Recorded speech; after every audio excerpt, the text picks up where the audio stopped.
Freaknik was the dawning of a new era, the Black Spring Break.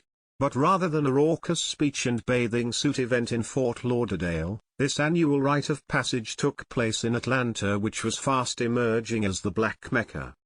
What began in the third weekend of April in 1983 as a relatively intimate picnic organized by AUC students evolved into a cultural conclave of co-ed of color. Then the term or the concept of DEI wasn't a real thing. Freaknik wasn't even a matter of countering spring break for whites, it was a black icebreaker of monumental proportions and significance. Atlanta was the ideal location for this love fest, home to legendary HBCUs, celebrated civil rights advocates and a social scene that rivaled any, and then the party became the perfect storm for fun gone awry. The power brokers in the city, politicians, business owners and civic leaders for the most part were on board.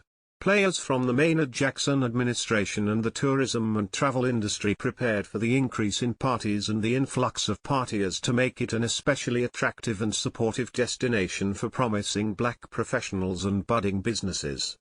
And it worked. Freaknik had officially become a game changer.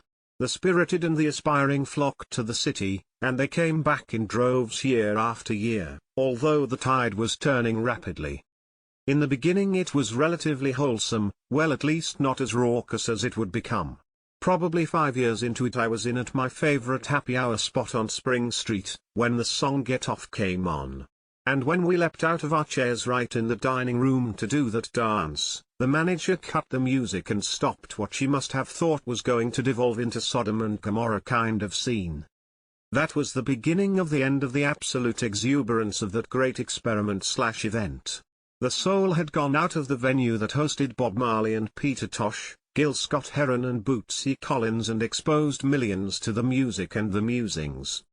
What was even better is at that time we had much better access to those celebrities, because being a celebrity was not their objective, they produced music and Atlanta's climate of social advancement, HBCUs and great weather were all the elements required for a perfect storm.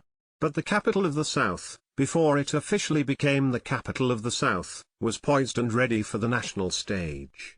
And while there was nothing staged or inauthentic about the Freaknik experience, it was raw, true and fun, until it wasn't.